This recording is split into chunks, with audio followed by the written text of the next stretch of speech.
কেউ বলেন আমি আন্দোলন সংগ্রাম করেছি, কেউ বলেন আমি সব জায়গায়, শুধু আমাকে এলাকার কথা বলতেছি না, সব জায়গায়। কেউ বলেন আমি জেল কাটিছি, অমুকরে নিয়ে যাবে না, তমুকরে নিয়ে যাবে না। এই করে আপনি একটা কাগজে 15-16 সদস্য বিশিষ্ট পুরোদলের উপস্থিতি আমি একটা মিটিং একটা গেছিলাম।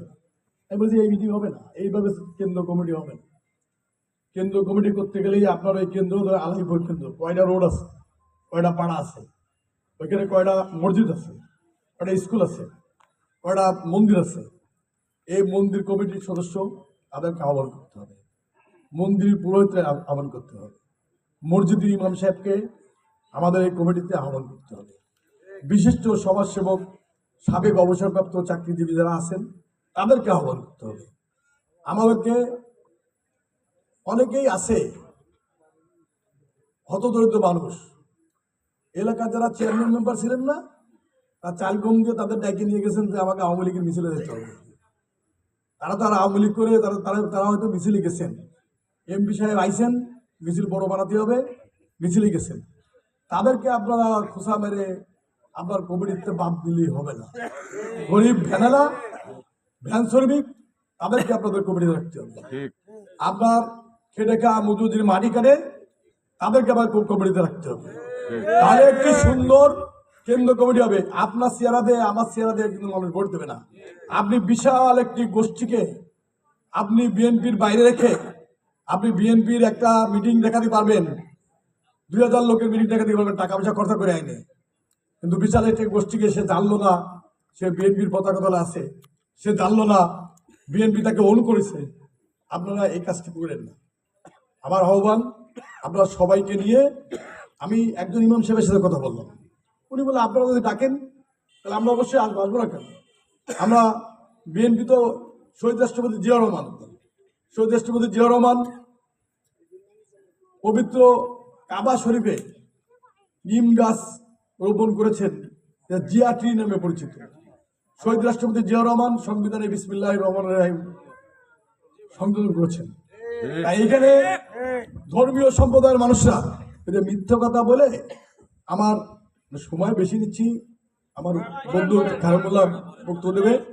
আমার এক বন্ধুর বাড়ি হচ্ছে হাজি মহসিন, বাড়িতে 2 মহিলা গেছেন, দরজা টোকা দিচ্ছেন, আরো বলেছেন যে আমরা আসছি উপরে তালিম করতে।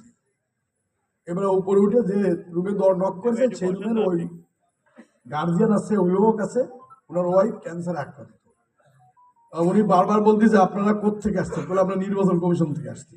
ভালো করে বলে নির্বাচন কমিশনে কিন্তু কোনো কাজ নাই না, বাড়ি বাড়ি না, আমরা নির্বাচন কমিশন আসছি। এই যে মুখ বান্ধা, কিন্তু শুধু দূর চোখ ঢাকা।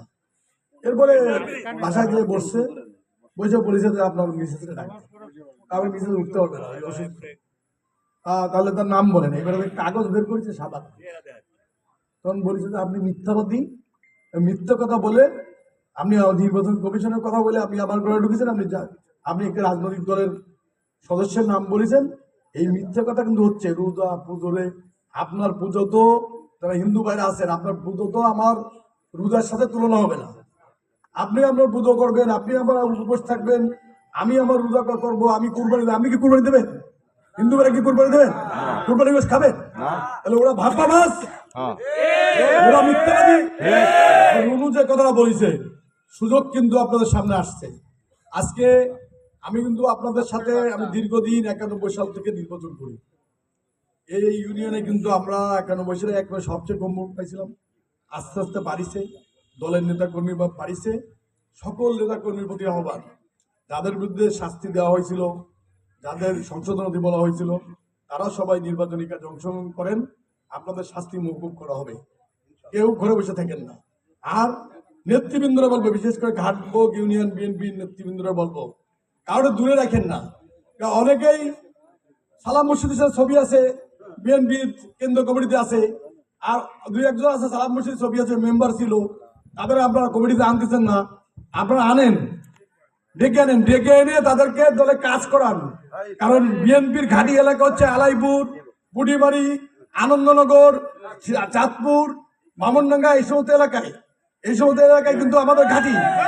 আর যে সমস্ত এলাকায় সনাতন ধর্মাবলম্বী ভাইরা আছেন, আমাকে বুলু ভাই মারা গেছে, বুলু ভাই ছিল, আগে ওই এলাকায় নেতৃত্ব দিত, এখন আপনারা নেতৃত্ব দেন কয়েকজন। আপনারা চেষ্টা করেন সনাতন ধর্মাবলম্বীরা আমাদের কাছে নিরাপদ, বিএনপির কাছে নিরাপদ।